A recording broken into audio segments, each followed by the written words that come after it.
सुबह उठकर ब्रश करते समय नोरा को अपने आसपास कुछ अजीब महसूस होता है। खतरा समझकर वो आसपास ध्यान से देखने जाती है। तब जो वो देखती है उससे उसका दिल ठंडा पड़ जाता है। असल में नोरा इस समय समुद्र के कई हजार फीट नीचे है, जहां आज तक सूरज की रोशनी नहीं पहुंची। समुद्र की इतनी गहराई में पानी का प्रेशर इतना ज्यादा होता है कि वो 1 सेकंड से भी कम समय में इंसान के शरीर को कुचलकर पानी में मिला सकता है। इसी जगह समुद्र पर रिसर्च करने के लिए एक बेस या स्टेशन बनाया गया है और उसी बेस के अंदर वो लोग रहते हैं। नोरा बताती है कि महीनों तक इतनी गहराई में रहने पर बाहर दिन है या रात ये समझना भी मुश्किल हो जाता है। कभी कभी तो सपना और हकीकत में फर्क करना भी कठिन हो जाता है, लेकिन फिर भी उन्हें अपनी ड्यूटी निभानी पड़ती है। नोरा ये बातें बता ही रही होती है कि अचानक पूरे बेस की लाइट्स अजीब तरह से ब्लिंक करने लगती हैं। क्या हो रहा है ये देखने के लिए जैकेट पहनकर नोरा आगे बढ़ती है। तभी उसे पता चलता है कि ऊपर से पानी लीक हो रहा है और ये दृश्य देखकर उसका दिल पूरी तरह ठंडा पड़ जाता है। समुद्र की इतनी गहराई में पानी का प्रेशर इतना ज्यादा होता है कि वो 1 सेकंड में इंसान की हड्डियों को पाउडर की तरह कुचल सकता है। लेकिन नोरा इसके बारे में ज्यादा सोच भी नहीं पाती कि अचानक बेस की दीवार टूट जाती है और अंदर पानी घुसने लगता है।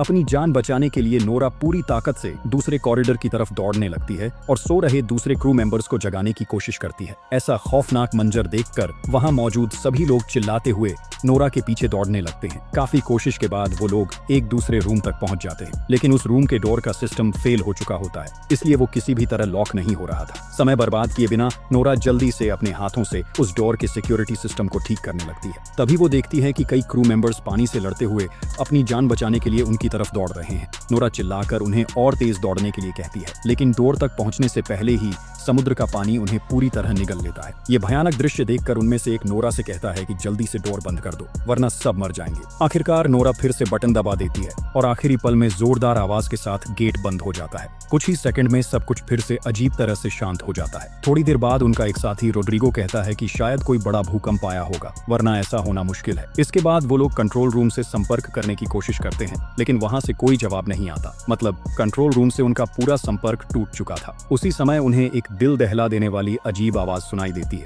उन्हें लगता है जैसे बेस के बाहर कोई बहुत बड़ा रहस्यमय ऑब्जेक्ट पानी के अंदर हिल रहा है और अपने तेज नाखूनों से बेस की दीवारों पर वार कर रहा है। खतरा बढ़ सकता है, ये सोचकर नोरा और रोड्रिगो देर किए बिना एस्केप पॉड्स की तरफ निकल पड़ते हैं। टूटे फूटे बेस के अंदर से गुजरते हुए वो किसी तरह सर्वर रूम तक पहुंचते हैं और खराब हो चुके कम्युनिकेशन सिस्टम को ठीक करने लगते हैं। लेकिन तभी वही डरावनी तेज आवाज फिर से पास से सुनाई देती है। अब उन्हें शक होने लगता है कि ये कोई सामान्य भूकंप नहीं हो सकता। नोरा सिस्टम का डेटा चेक करके देखती है कि पूरा बेस ताश के घर की तरह टूटकर गिर चुका है, सिर्फ कुछ ही हिस्से किसी तरह टिके हुए हैं। इसके बाद नोरा और रोड्रिगो एस्केप पॉड की तरफ जाने के लिए आगे बढ़ते हैं। टूटे फूटे बेस के अंदर से रेंगते हुए वो लोग रास्ता खोजने की कोशिश करते हैं। तभी पीछे से कोई दर्द भरी आवाज में चिल्लाता है, मुझे बचाओ। नोरा पीछे मुड़कर देखती है कि उनका साथी पॉल मलबे के नीचे दबा हुआ है। नोरा और रोड्रिगो मिलकर काफी कोशिश के बाद उसे बाहर खींच लेते हैं। अब तीनों मिलकर एस्केप की तरफ बढ़ने लगते हैं। आगे का रास्ता इतना तंग हो चुका होता है कि उन्हें रेंगते हुए आगे बढ़ना पड़ता है। सबसे आगे नोरा होती है। अचानक उसकी नजर एक डेड बॉडी पर पड़ती है।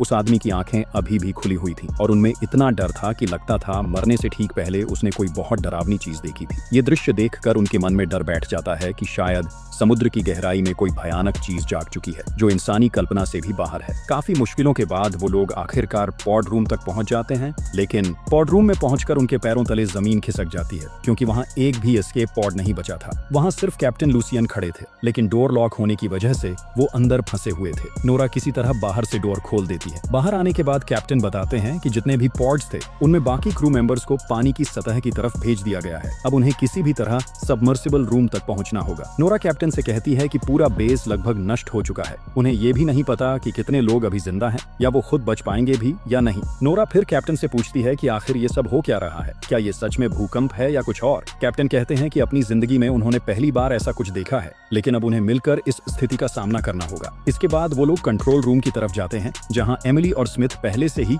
बाहर की दुनिया से संपर्क करने की कोशिश कर रहे थे, लेकिन कहीं से भी कोई सिग्नल नहीं मिल रहा था। ऊपर से कंट्रोल रूम को बार बार ऐसे झटके लग रहे थे जैसे बाहर से कोई बहुत बड़ा चीज पूरे बेस को ऊपर की तरफ धकेलने की कोशिश कर रही हो। नोरा सिस्टम चेक करके बताती है कि बेस के ऊपर वाले सभी फ्लोर्स और कूलिंग टावर पूरी तरह खत्म हो चुके हैं, लेकिन असली खतरा बेस का कोर है जो पूरे बेस को पावर सप्लाई देता है। वो किसी भी समय फट सकता है। अगर कोर फट गया तो धमाका इतना भयानक होगा कि एक पल में पूरा रिसर्च स्पेस राख बन जाएगा। अब उनके पास बचने का कोई रास्ता नहीं बचा क्योंकि बाकी एस्केप पॉड्स पहले ही टूटकर नष्ट हो चुके हैं। जब सब लोग अपनी निश्चित मौत मानकर उम्मीद छोड़ने लगते हैं, तभी कैप्टन कहते हैं कि उनके पास एक आखिरी मौका है। उन्हें बेस के सबसे गहरे हिस्से में जाना होगा जहां ड्रिलिंग का काम चल रहा था। शायद वहां उन्हें कोई पॉड मिल जाए। कैप्टन की ये बात सुनकर पॉल कहता है कि वो ड्रिलिंग साइट यहाँ से करीब 1.5 किलोमीटर दूर है। ऐसे हालात में वो वहाँ कैसे पहुँचेंगे। इसी बातचीत के दौरान स्मिथ को ड्रिलिंग साइट से आया आखिरी सिग्नल मिलता है, लेकिन उसे सुनकर सबकी आवाज डर से सूख जाती है, क्योंकि उस सिग्नल में सिर्फ लोगों की दर्द भरी चीखें और किसी भयानक जानवर की डरावनी आवाज सुनाई दे रही थी। इसी बीच अचानक तभी पूरा बेस फिर से अजीब तरीके से कांपने लगता है। ऐसा लगता है जैसे अंधेरे में छिपा कोई दानव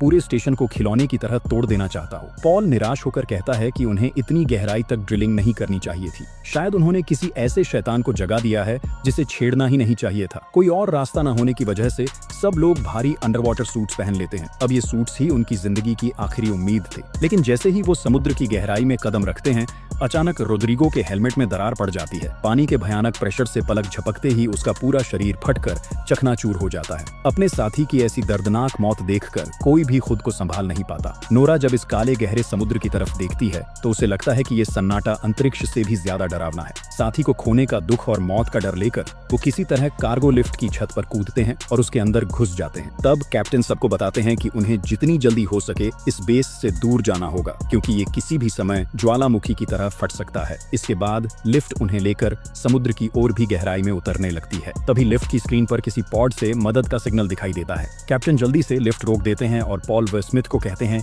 कि जो भी ये सिग्नल भेज रहा है उसे ढूंढ कर लाओ। दोनों फिर से भारी अंडर वाटर सूट्स पहनकर पानी में उतर जाते हैं, लेकिन बाहर इतना घना अंधेरा होता है कि सूट की लाइट से भी ठीक से कुछ दिखाई नहीं देता। आगे बढ़ते हुए स्मिथ को महसूस होता है कि अंधेरे में कोई चीज शायद उनका पीछा कर रही है। किसी तरह वो उस पॉड तक पहुंच जाते हैं जहां से सिग्नल आया था, लेकिन पास जाकर देखते हैं कि पूरा रास्ता किसी अजीब चिपचिपे पदार्थ से ढका हुआ है। उन्होंने पहले कभी ऐसी चीज नहीं देखी थी। पॉड के अंदर किसी को न पाकर वो आसपास तलाश करने लगते हैं। तभी उन्हें केबल्स में उलझा हुआ अपने एक साथी का डेड बॉडी मिलता है। ये देखकर कैप्टन तुरंत उन्हें वापस अंदर आने का आदेश देते हैं, लेकिन उसी समय पॉल और स्मिथ देखते हैं कि उस डेड बॉडी की पीठ के अंदर कुछ जिंदा हिल रहा है। वो कुछ समझ पाते उससे पहले ही उसकी पीठ से बिजली की रफ्तार से एक अजीब जानवर बाहर निकलकर पॉल पर हमला कर देता है। हालांकि स्मिथ किसी तरह उस छोटे क्रीचर को मार देता है। उस क्रीचर को साथ लेकर वो लोग फिर से लिफ्ट में वापस आ जाते हैं। पॉल बताता है कि ये जीव उस डेड बॉडी को नोच नोच कर खा रहा था। एमिली जब उस क्रीचर को देखती है तो उसे उसके आसपास तेज नुकीले पंजे दिखाई देते हैं। तब एमिली कहती है कि शायद ड्रिलिंग के दौरान उन्होंने गलती से ऐसा कोई गड्ढा खोल दिया है जहां पहले से ही अजीब और खतरनाक जीव रहते थे और अब उनकी वजह से वो गुस्से में आ गए हैं। एमिली की ये बात चल ही रही होती है कि अचानक लिफ्ट की सारी लाइट्स बंद हो जाती हैं। नोरा किसी तरह सिस्टम को फिर से ठीक करने लगती है, लेकिन जैसे जैसे लिफ्ट नीचे उतरती है बाहर से कोई बड़ा जीव उसे जोर जोर से धक्का देने लगता है। तभी पॉल की नजर टेबल पर रखे उसी छोटे क्रीचर पर पड़ती है। वो सोचने लगता है कि क्या बाहर उसका माँ है। शायद उन्होंने बहुत बड़ी गलती कर दी है। भयानक झटकों के बीच लिफ्ट के अंदर सभी लोग पत्थर की तरह चुप खड़े रहते हैं। चारों तरफ इतनी गहरी खामोशी होती है कि उन्हें अपनी धड़कन तक साफ सुनाई देती है। उसी समय कैप्टन जब लिफ्ट की छत के कांच पर टॉर्च की रोशनी डालते हैं तो अचानक एक विशालकाय क्रीचर उस कांच पर जोर से हमला कर देता है और वो किसी दानव जैसे इंसान की तरह दिख रहा था। सब लोग बुरी तरह डर जाते हैं। तभी अगले ही पल बेस के ऊपर वाले हिस्से में जोरदार एक्सप्लोजन हो जाता है। रोशनी इतनी तेज होती है कि लगता है जैसे समुद्र की गहराई में अचानक सूरज निकल आया हो। इस धमाके के झटके से लिफ्ट के मोटे केबल्स टूट जाते हैं और लिफ्ट तेजी से नीचे गिरने लगती है। इसलिए सभी लोग जल्दी से अपने हेलमेट्स पहन लेते हैं। लिफ्ट समुद्र की तलहटी से टकराने से पहले ही वो लोग बाहर कूद जाते हैं, लेकिन एक्सप्लोजन की वजह से ऊपर से ब्रिज के भारी लोहे के टुकड़े और मलबा बारिश की तरह गिरने लगता है। अपनी जान बचाने के लिए सब लोग एक दूसरे को संभालते हुए किसी तरह दौड़कर ड्रिलिंग चेंबर के दरवाजे तक पहुंचते हैं। चारों तरफ गहरा अंधेरा होता है और उस अंधेरे में कुछ अजीब सी परछाइयां दिखाई देती हैं। उधर ड्रिलिंग चेंबर का डोर भी जैम हो चुका होता है। काफी कोशिश के बाद वो लोग किसी तरह उसके अंदर घुस जाते हैं। तभी ऊपर से फिर एक डरावनी आवाज सुनाई देती है। कैप्टन सबको समझाते हुए कहते हैं कि शायद ये ऊपर से बेस के टूटे हुए हिस्से गिरने की आवाज है।